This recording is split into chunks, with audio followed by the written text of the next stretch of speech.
start. I'd like to call the meeting to order. Those that would like to, please stand for an opening prayer and the pledge to the flag. Brenda, if you would, please. Heavenly Father, Lord, we just thank you for the day that you've given us, the beautiful weather. And Lord, we just thank you for the meeting that we are allowed to have this evening to conduct city business. Lord, be with each and every one of us here tonight and give us a safe journey home. In his name I pray, amen.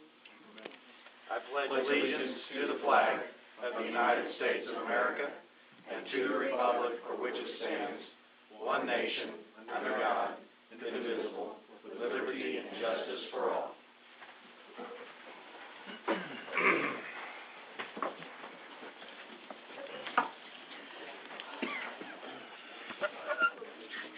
Welcome, everybody. Thank you for being here.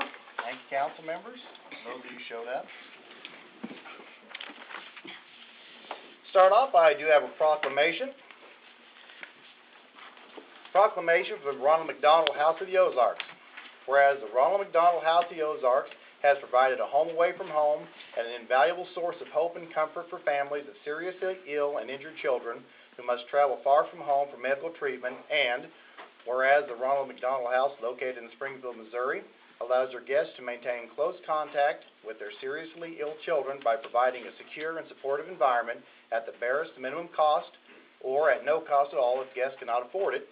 And whereas on Friday, January 25th, 2013, 63 McDonald's restaurants and various other locations in the Ozarks began displaying red, pink, and gold paper hearts, which have been signed and adopted by citizens donating $1, $5, and $20 to the Ronald McDonald House of the Ozarks through the Share a Heart campaign. And whereas the following generous sponsors have underwritten the cost for the Share a Heart campaign: McDonald's of the Ozarks, American Family Insurance, Great Southern Bank, Mid-Am Metal Forming, Cox Health, McCann Printing, PenMac, Titanic Museum Branson, KTTS Radio, and KY3 Television. And whereas McDonald's of Republic is a participant in the Share a Heart campaign, which will continue through February 28, 2013. Now I therefore, I'm reading this for Brian Buckner, Mayor of Republic of Missouri, do hereby proclaim February 10th through February 16th, 2013 as Ronald McDonald House Week. And testimony here whereof the Mayor has set his hand and affixed the seal of the City of Republic this 28th day of January, AD 2013. And we have Kim here from the Ronald McDonald House. Is that correct?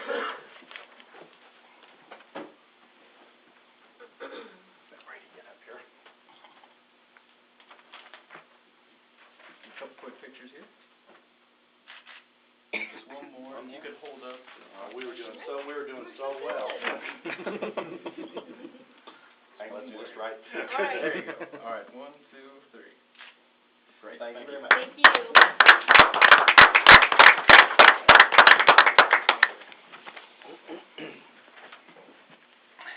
And we do have one more announcement to make. Happy birthday, Mrs. Poole. Well, thank you. I'm not going to say how old you are because the mayor never does. Better not. How long have you been on council? Oh, my goodness. All my life. All your life. Happy birthday, Jerry. Thank you. And there is cake for after Thank the you. meeting. I didn't make it, so you don't have it. Well, I knew you probably wouldn't. No public hearings. Right, correct. Okay. On to citizen participation. Anybody here wishing to speak about anything not on the agenda, please step forward, give us your name, and give us your best 3 minutes.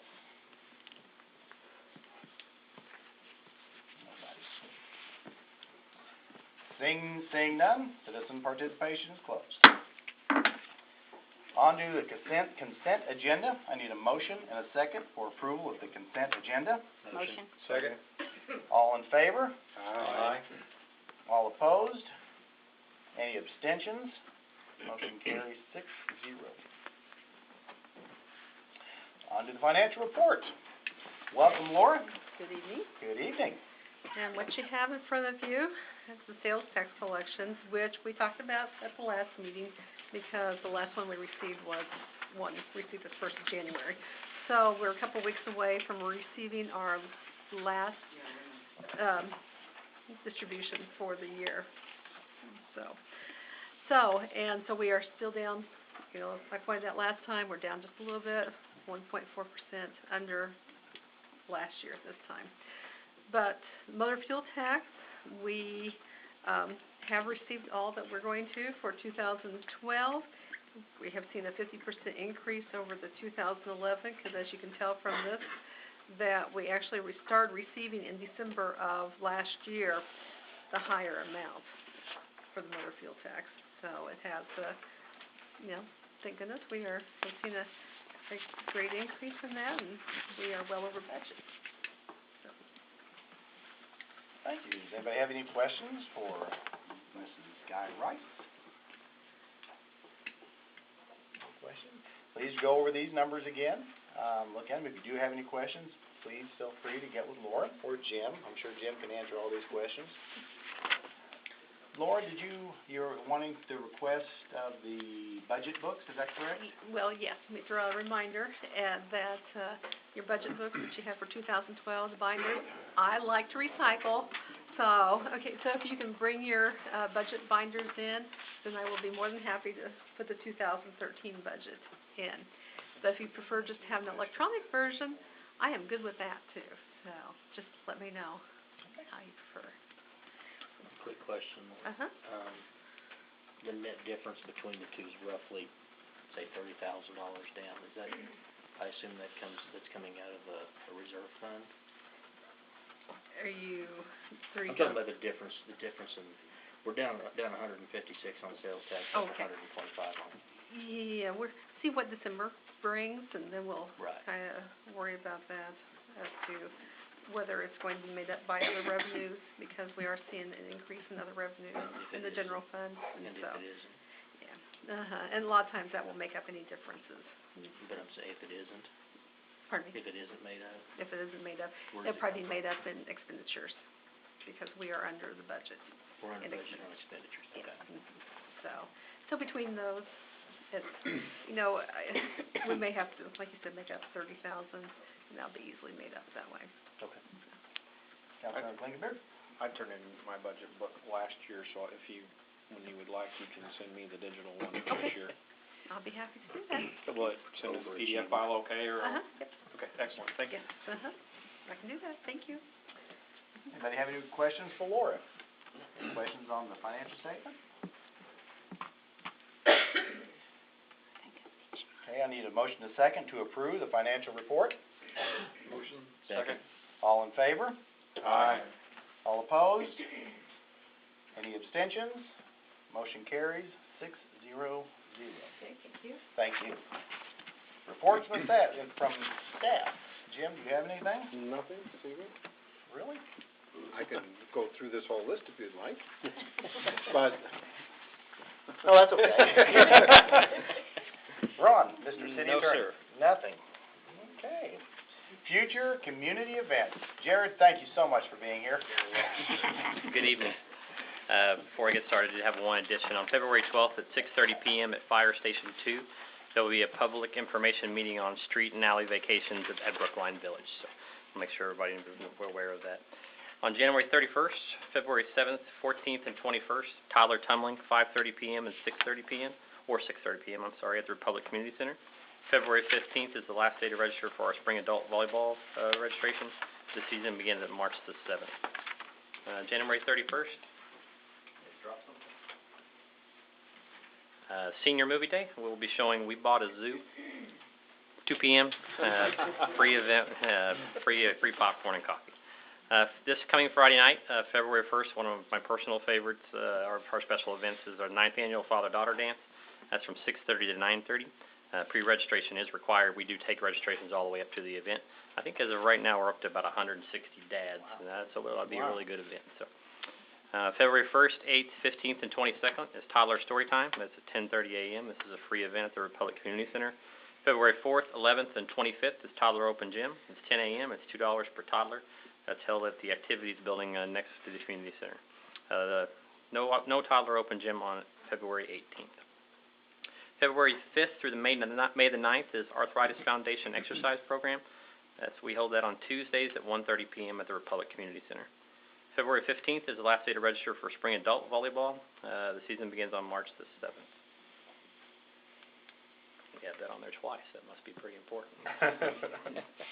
February 16th, Parents' Night Out, 5 p.m. to 9 p.m. Pre-registration is required, and that's at the Republic Activities Building. Thank you. Thank you, Jared. On to the board, commission, and committee reports. Board of Adjustments meets February 7th. Capital Improvements Committee, February 20th. City Council, February 11th and February 25th. Planning and Zoning Commission, February 18th. On to old business and tabled items. I need a motion and a second for reading of bill number 13-02. Motion. Second. Got a motion and a second. All in favor? Aye. All opposed? Any abstentions? This is second reading. The second reading, I don't think we have a vote there, do we? Did what? This is the second reading, no. You did a motion, second, and vote. Yeah. Now she reads. Yes. That's where we're at. An ordinance of the City Council of the City of Republic, Missouri, amending Schedule I, Table 1A, General Speed Zones of the Republic Traffic Code. I need a motion and a second for final passage of bill number 13-02. Motion. Second. Is all in favor on that? No. Okay. And Go ahead, David. David, Thank you. your turn. That's right, I was there before. This is, as noted, second reading of an ordinance. This lowers speed limits on East Highway 60 here in Republic.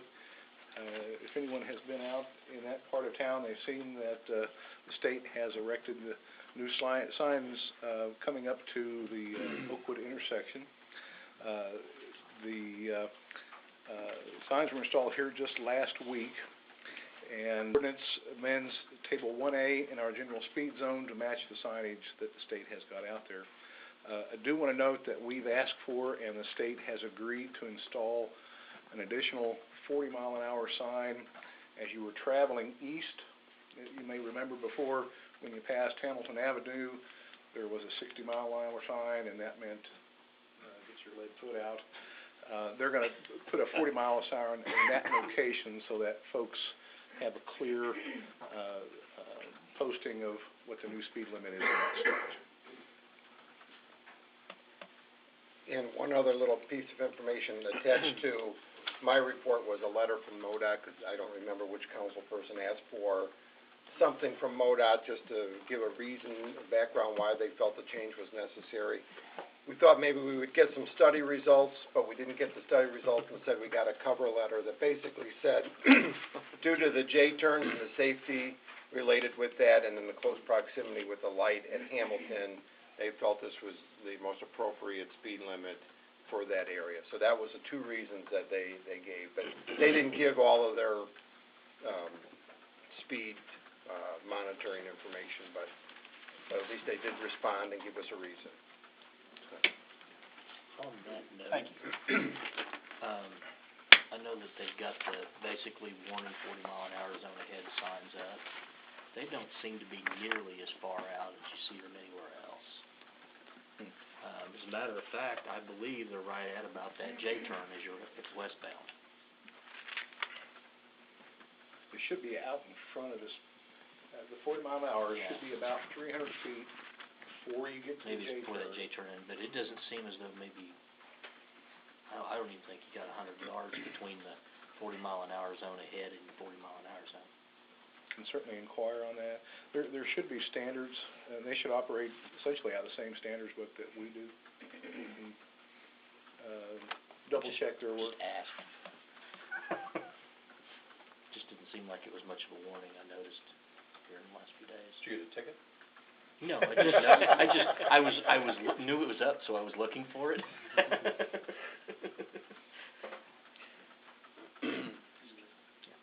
I probably will. When you're doing, when you're doing the speed limit, that you don't close that gap so quickly.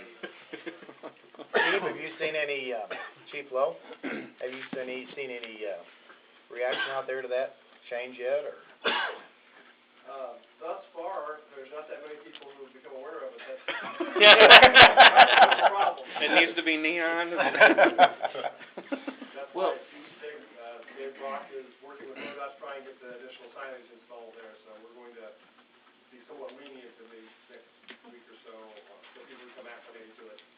I appreciate that. I knew you would. When you say lenient, do you issue warnings or just allow it to go unanswered? It's gonna depend on the circumstances. Individual officers are gonna look at it different ways and patterns and stuff like that. Something really flagrant, you might get a stop and get a warning, others might just, whatever. Okay, any questions for Thank David? Anything at all?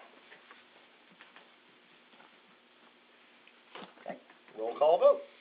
Councilmember Full, Aye. Councilmember Casagran, Aye. Councilmember Harder, Aye. Councilmember Brashears, Aye. Councilmember Groom, Aye. Councilmember Flickenberg, Aye. Motion carries 6-0-0. I need a motion and a second for the reading of bill number 13-03. Motion. Second. All in favor? Aye. All opposed? Any abstentions? Motion carries. An ordinance of the City Council of the City of Republic, Missouri vacating a portion of a utility easement across property owned by the Republic R3 School District. I need a motion and a second for final passage of bill number 13-03. Motion. Second. Mr. Brock again. As part of the school's current project, they constructed a new section of water line out and around the FEMA shelter/gymnasium. This ordinance would vacate the easement that covered the old water line. Just clears that property to allow them to have no encumbrances under their structure, which is something all property owners desire. Thank you. Any questions for Mr. Brock? Any discussion? Everything's clear?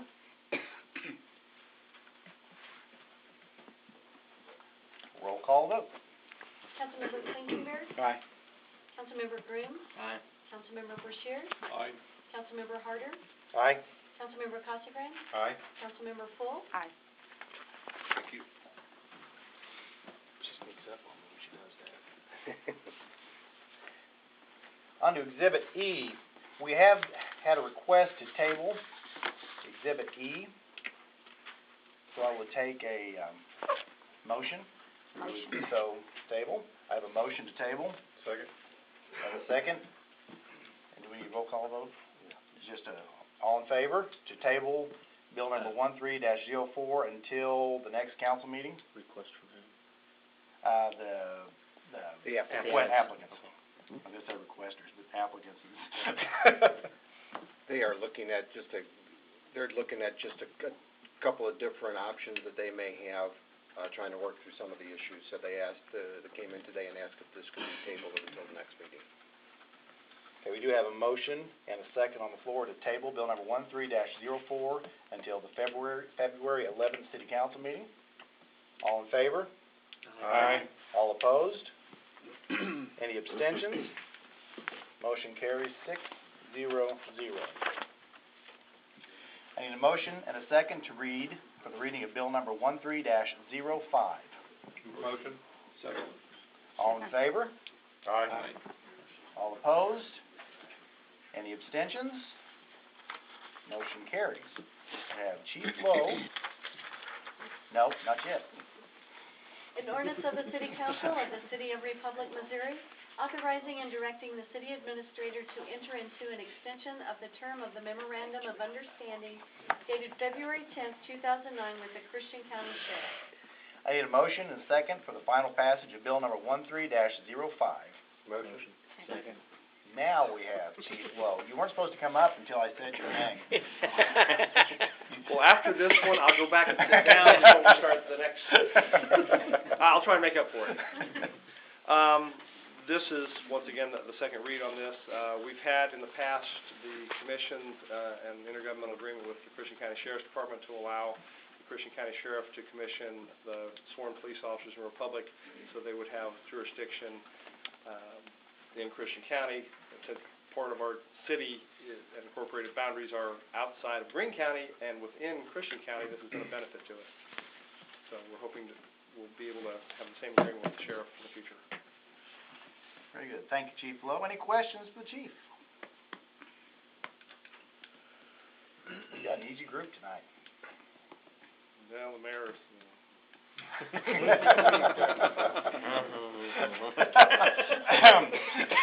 Don't make me gavel you. If there are no questions, then we need a roll call vote, please. Councilmember Clinkenbeard, Aye. Councilmember Gruen, Aye. Councilmember Brashear, Aye. Councilmember Harder, Aye. Councilmember Costello, Aye. Councilmember Full, Aye. Motion carries 6, bill carries 6-0-0. On to new business. A motion and second for the reading of bill number 13-06. Motion. Second. All in favor? Aye. All opposed? Any abstentions? Motion carries. An ordinance of the City Council of the City of Republic, Missouri, authorizing the city administrator to enter into an intergovernmental cooperative agreement with the Republic School District for the use of surplus police vehicles. For the overview, we have Chief Lowe again. Thank you, Chief Lowe. thank you for inviting me up. The city administrator, Jim Kriske, has been working with the school superintendent, and we've been having the school-city meetings, and we found this is a great way to extend our partnership we've had with them. We've already been commissioning the school resource officers and security officers at the schools that are reserves with our police department, yet they don't have any type of a marked or emergency-type vehicle. And this was a great opportunity for them to utilize the ones that we would have been surplusing out, and the exhibit explains it fairly well, with no particular loss to us at all. We would lease them these vehicles until we replace them with a new set of vehicles, and I believe the offer's been put out that they would purchase the emergency equipment, light bars, etc., that would go on our new cars, so that we would leave the old light bars and emergency equipment on the old cars. So it's a win-win for both us and the schools, and it provides a higher visibility for the school safety security officers at the different locations. So it's going to be a very good outcome for us in the future. And a lot of this came about because, and we have to credit our police officers, after the Sandy Hook incident, our officers got together and volunteered their own personal time to go out to the schools and show a presence there, whether they were there in the squad cars or they were in the hallways or at the entranceways. And that did get a lot of notice by the families. The parents really appreciated our presence out there. That started the dialogue about what can we do to create that permanent presence, and kind of evolved into the idea that we could loan them these vehicles. We would still get them back, so we're still able to surplus that and get our dollars back. There is no significant loss in what we would get back at auctions. These vehicles typically bring about the same amount, regardless of their age. It really doesn't matter. And since they've decided to pick up all of the insurance, the maintenance, as the chief mentioned, the light bars and equipment that they would need, they were satisfied with that. It was no cost out of our pocket. And then they will be taking our police decals off of the vehicles, and then they will be labeling them correctly, so they would be police security officers.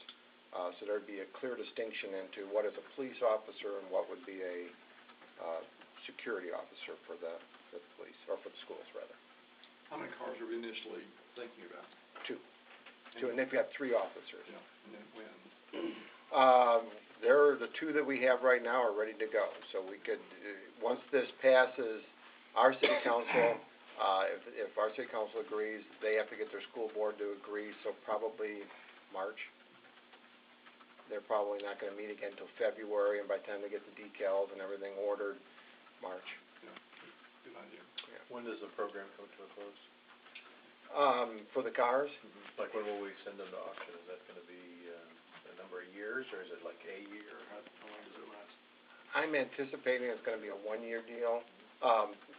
Now, we usually exchange our cars, rotate a certain number of cars out every year, and if we stay on the same cycle that we're on right now, which we're trying to budget for, we would be able to exchange different surplus cars to them and then take these back so they have something a little more newer, I guess. Kind of always revolving the Yes. stock, but. Yeah, that's That's a better really way to great put it. idea. I think Yeah. It's an annual deal.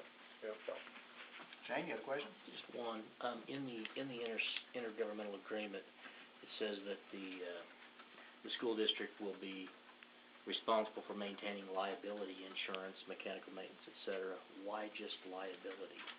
I mean, basically, this is an automobile that we are looking to salvage out or auction out a year or 2 years down the road, and it would be both collision and. Okay, well, the way that the agreement right now just says liability. That's my I'm fault. not looking at the ordinance, I'm actually That's looking my at fault, I drafted that, and I was thinking, do we fix get that. sued, so we can put that in there, Yeah. yeah. Yeah, I know where you were coming from. Yeah, yeah. Protect Wasn't so much ourselves. worried about a $2,000 or $3,000 car as I was, the city being on the hook for more. But we can put that in there, that's a good pickup. Okay. And the other thing that we are doing is and Chief's done this, is try to develop a vehicle usage policy. We have one, but we want to make sure that their officers understand, that there's certain limitations to what they can and cannot do. So we've got a policy outline, we sent it to them already, and that'll be something that will be, part of this as well, so that they realize they can't be in pursuit and certain things they can and cannot do. Except for on Route 60 at Oakwood, there'll be extra controls there, but. But it's a good win-win for Yes, the school sir. system and for us. Good out of the box thinking. I'd like to thank the chief for the work you've done on this, and also Jim, but this helps develop the community relationships between the city and the school too, which is very valuable. Any other questions for the chief? This is a first read, so if you do have any questions, please get the chief or Mr. Krischke. Thank you, chief.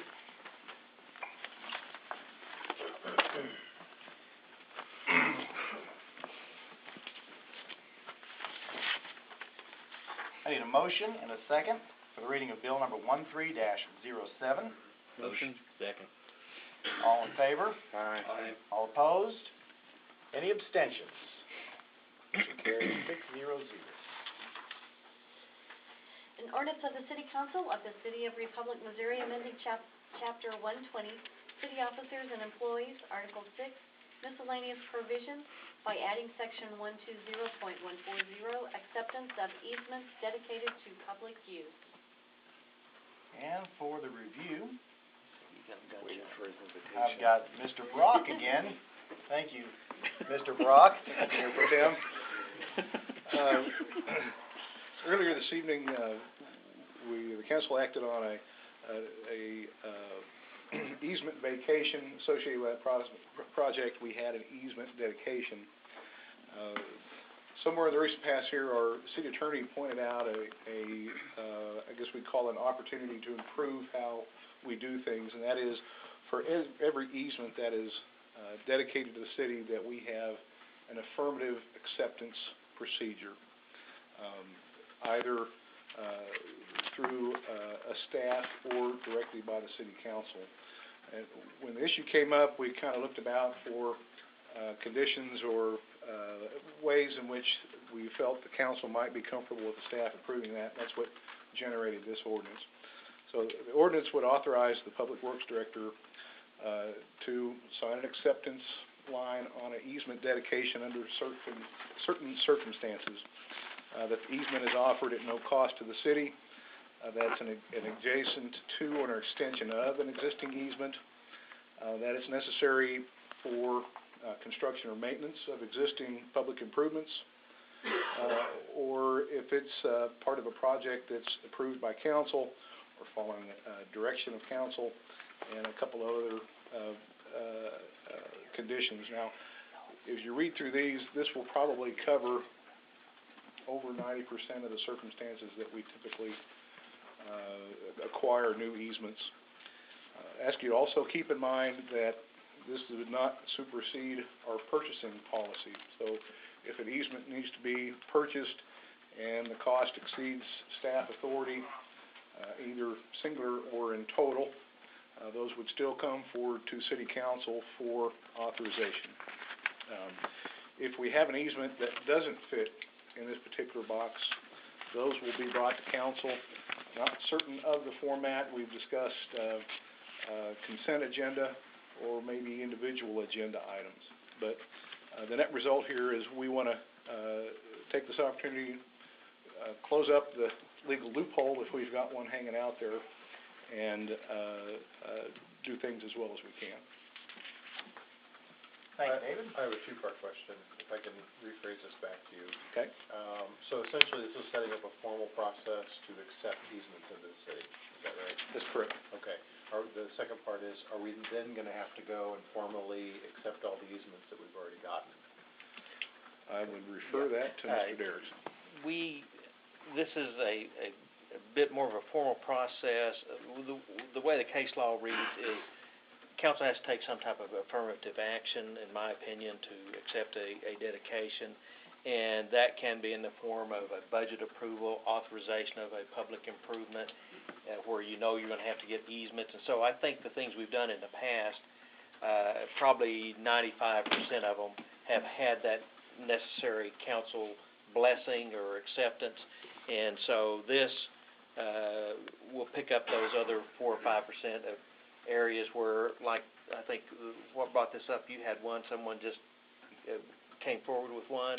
A little stormwater project over 100 block East Elm might be a good example. Yeah, and it was one where is obviously needed, wasn't money involved or anything like that, but we didn't have a formalized process for David accepting that, and so felt like something like this would be good to have in place.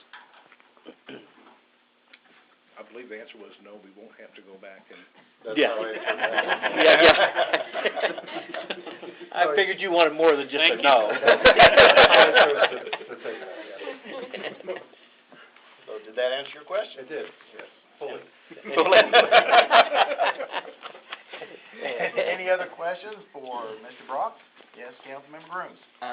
As I read through this, 1 through 4 reads as and. The easement is offered at no cost to the city, and is adjacent to, and is necessary, and so on. Whereas parts A through D of 4 are ors. But you mentioned it would not supersede the policy, as in the city could still spend money on an easement, as long as it did not supersede the purchasing policy, which doesn't seem to match the way this reads. I mean, it reads that basically the only time that this would take effect is if the easement was offered at no cost to the city. And yet the way you presented it just now, David, was that you could spend money up to the limits of the purchasing policy.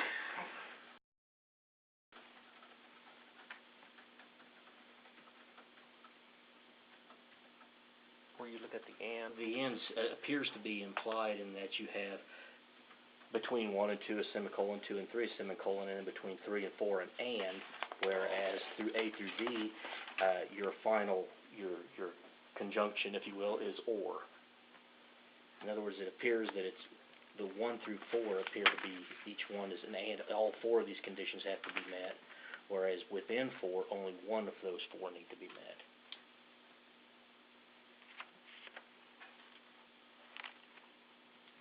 Is that not the intent? I don't think so. Was it, David? No, I believe 1 through 4 were independent, and then out of item 4, number 1, you got to get through a gate that it's necessary, expedient, and then one of the other 4 qualifiers would need to apply. That's just the way it reads to me, and I mean, if that's not the intent, maybe that We'll look at it. need to If we need to wordsmith it a little bit, we'll take wordsmith that a little bit, and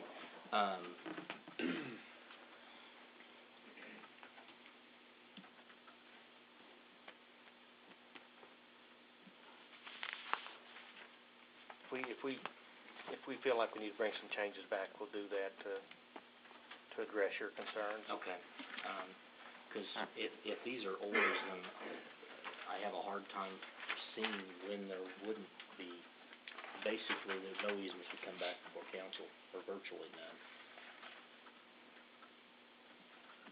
Well, anything that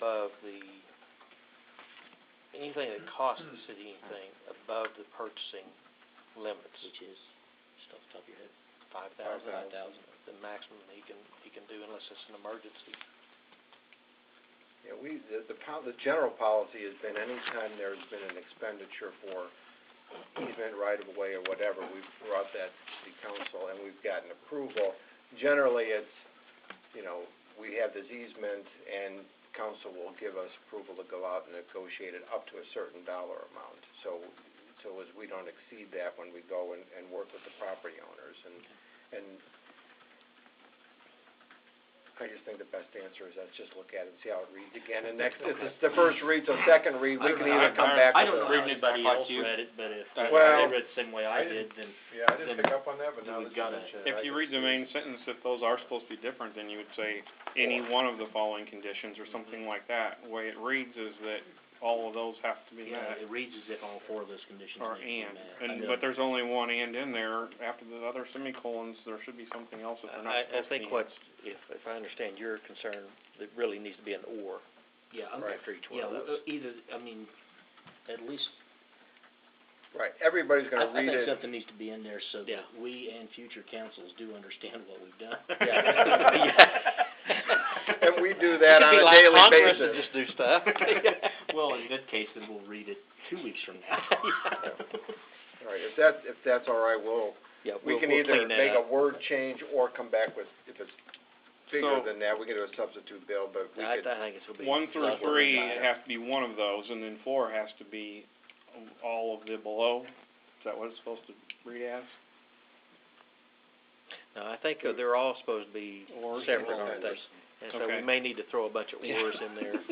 So I think that may be the way to solve it if we don't get hung up on too many ors. Should we table this to correct it, or can No, you no, just we'll correct bring it it back. and It's bring it, first oh, the read, first yeah. read, okay, gotcha, yep, you're right. Excellent. Thank you. Good catch. Thank you, Councilmember Grooms. Any other questions for David before he leaves the podium? You are dismissed. Thank you, David. Again, this is a first read, so if you do have any questions, please get with Mr. Brock or Mr. Christie or Mr. Derrickson, and they will, get all the oars in the water. That's right.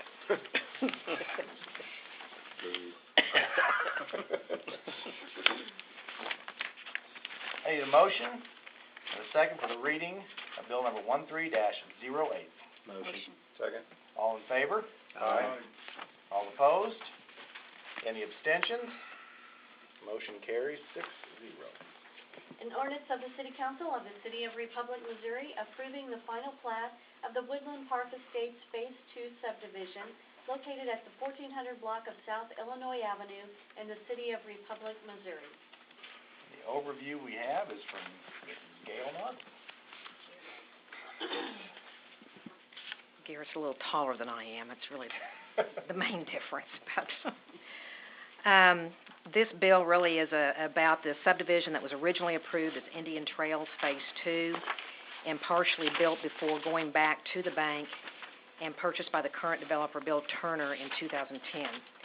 A revised preliminary plat called Woodland Park Estates was approved by City Council on November 22nd, 2010. And Woodland Park Estates Phase 2 consists of 7 medium-density single-family lots and all necessary utilities to serve those lots. The average lot size is approximately 10,000 square feet.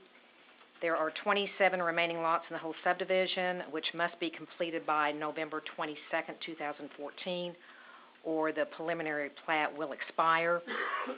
The pre-plat approval is for 4 years instead of 2 years whenever there's a phased-in development, so that's why 2014.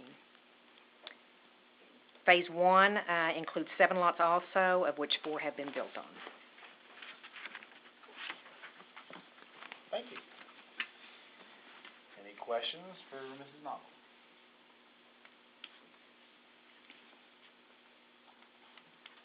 No questions? Again, this is a first read. If you do have any questions, please get with Gail or Jim. And make sure you can get your questions answered. Thank you.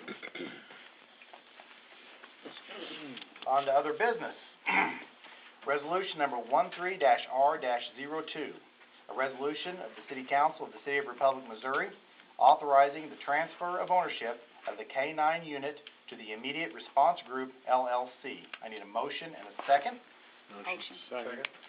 The overview is Chief Lowe. I wasn't going to be up here.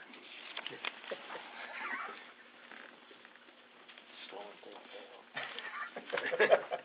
Well, I was trying to try and put into words that I don't want you to treat our city attorney, who does a usually outstanding job on his papers. But you must understand that both of us have been having a little post-traumatic stress because Oklahoma has not been doing well. No, that's true. And I'm sure that has affected him deeply. So we are in a rehabilitation mode now. Unfortunately, as you're aware, we've turned over a couple of officers and that have been our canine handlers, and we've gone through the time and the expense to train them, and now we find ourselves in a position with nobody that's presently here that is readily willing to go through all of that training. And fortunately, we came up with a good solution for our canine, who's it's a young dog, very, very viable, and with Immediate Response Group, which is a private security company, and they contract with, I believe, 13 or 14 different schools right now to provide drug sniffs and security inspections for. And we've been able to negotiate over a 3-year period.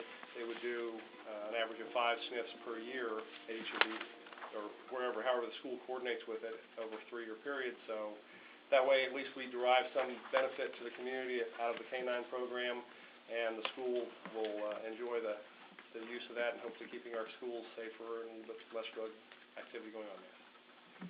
Thank you, Chief Lowe. Any questions? Yes, Councilmember Blinkenberry. When we did these before for the school, did the school pay us, or is that just something that we did? The school did not pay us. I mean, that is one of the things that we offered as a service to our community, because we obviously have a vested interest in keeping the school as drug-free as possible. So, what was our investment? What's the dog, I guess, value out there, and are the 15 checks, is that kind of an equal value if they went out and just purchased another dog on their own? it's comparable. The dog, thankfully, and most of the program was funded through donations of civic organizations such as the Kiwanis Club, the Lions Club, and several private citizens. So the city didn't have any actual money involved in the purchase price of the dog or the initial outfitting of it. The drug sniffs, I believe, in talking to them, the average contract they run, if you go do a couple-hour, and I use the term sniff, kind of generic, is between $700 and $800 at a school. And so if we're getting this many sniffs over a 3-year period, and it won't be a dog, they're going to have agreed to bring 2 different dogs for that sniff period. So we're actually doubling up on the money, so I think we're doing fairly well. Plus, we have no ongoing expenses such as veterinary care, the care and maintenance of the dog, and the other risks that go with it. After the 3 years, is that going to be a deterrent for the high school to continue that program if they have to start paying for it, or will the city pay for it to have them come into the high school to this firm after that 3 years? I'm not going to speak to that. No, the intent is for, the school district, of course, will be on their own after the end of the 3 years. That was one of the incentives from the handler's position, was that he's got the opportunity, he gets a nice young dog that will be useful to him, and then he also maybe opens up a market where he can contract directly with our school district and possibly others to do the same type of service. Well, our incentive, though, is to keep the crime out of the city. Once that 3 years is up, does the high school have the same incentive to use their funds to protect our citizens and keep that out of our area that the city has? And then certainly would be another way of looking at it. I mean, and I suppose there's obviously cost and things involved in it, but there's also what I would consider return on investment. And of course, we got the 3 years. I guess you can look at it at the end of whether we want to pay the money to go in there, but that's going to kind of look, they're going to say, oh, you're going out and paying to have people come into our territory kind of thing. Or if we have it, as something that we do. I just see that as possible down the road as a way out of them continuing that one. I think it's we just started doing it more frequently, correct? We hadn't done it in quite a while. That's generally true. I hate for that to be dropped. And we agree with that, and I think that the administration of the school is very supportive of it, and with the relationship that we have with the schools now is by far superior to that than we've ever enjoyed, and we're hoping this relationship will continue to grow. We do a number of different programs together with the schools now, and it's hard to say where we as a city are going to be. I mean, Laura's going to dictate some of that with her financial reports. Sure. But in 3 or 4 years, hopefully we'll be in a different position also.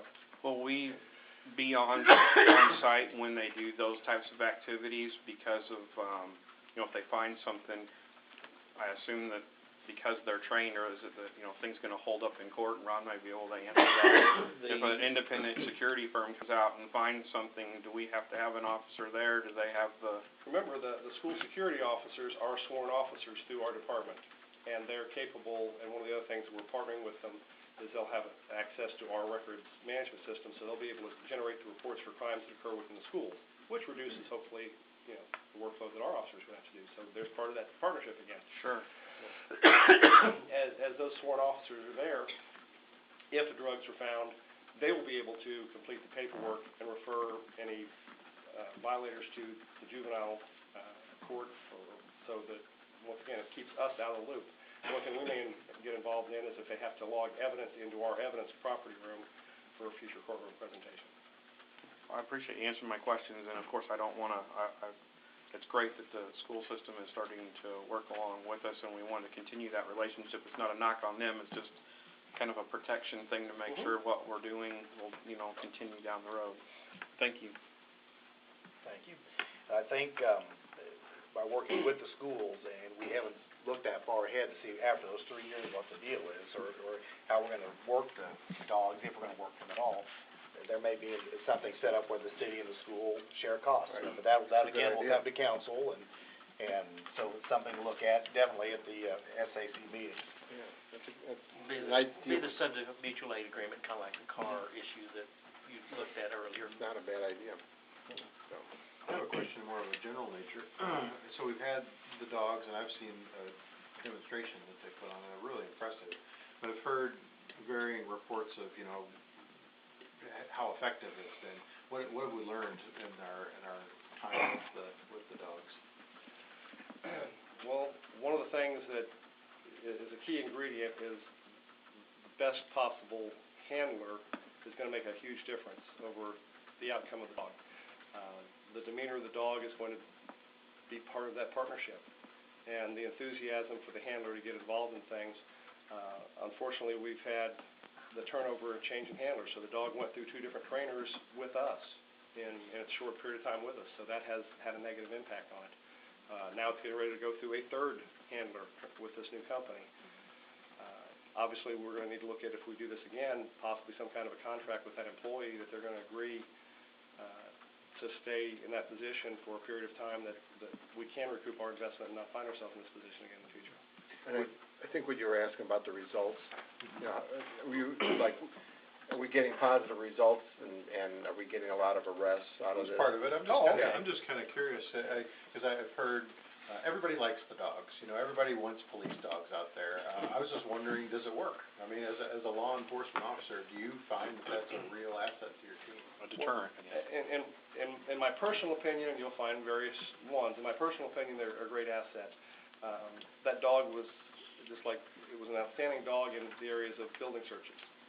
And if 2 officers were going to search a building like this City Hall, it would take setting up a perimeter and with a couple officers and then 2 officers searching it, which would take 15 minutes or so to go through the closets, make sure nobody's hiding in a false ceiling or anything else.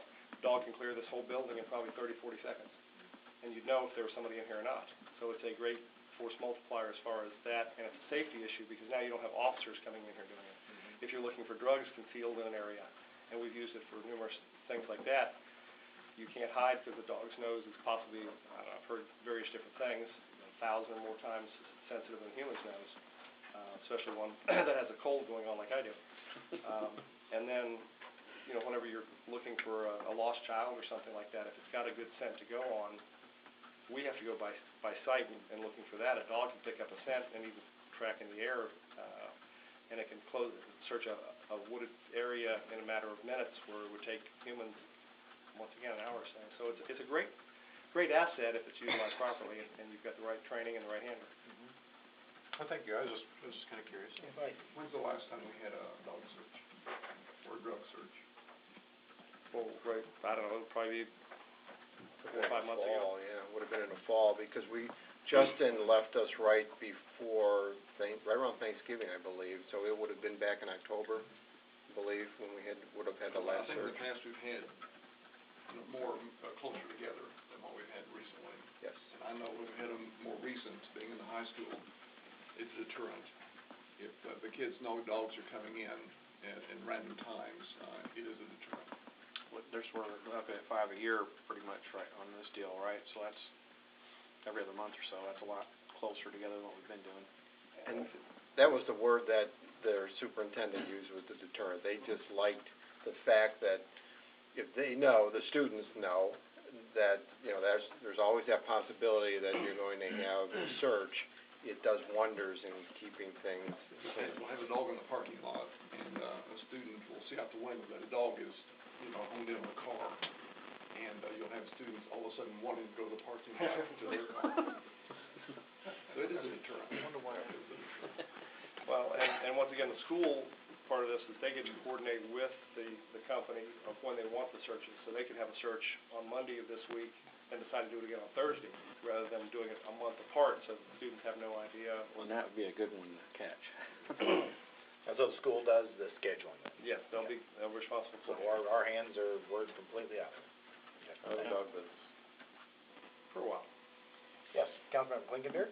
Because this dog was brought in by some of the local groups, have we talked to them, or are they gonna have an issue, and if they've been, given maybe the opportunity to pony up more funds to continue to retrain officers, or are they gonna have an issue with how we're turning over a dog that they donated to the city? No, we spoke to them, and obviously they're disappointed that we aren't able to keep doing it, but they are happy, and they feel this is the best course to keep it in the community, so the community's still deriving a benefit from it. Okay, we hate to. Oh, no, we spoke to them, and they were. Give a negative when they're trying to help us out, we don't want them to not want to in the future. Well, and most of these groups, and the Lions Club's one of them, and the Kiwanis Club and the others, we're trying to help the community, and this is one of the most visible portions of the community that affects all of us. Well, ultimately, it saves us money if we gotta retrain an officer all the time, that gets expensive. Well, and what I learned through all of this process was that a dog can only handle so many exchanges of handlers. So one of the trainers thought that it would be very difficult to retrain Nick, as the drug dog's name, would be difficult to retrain Nick to a third trainer.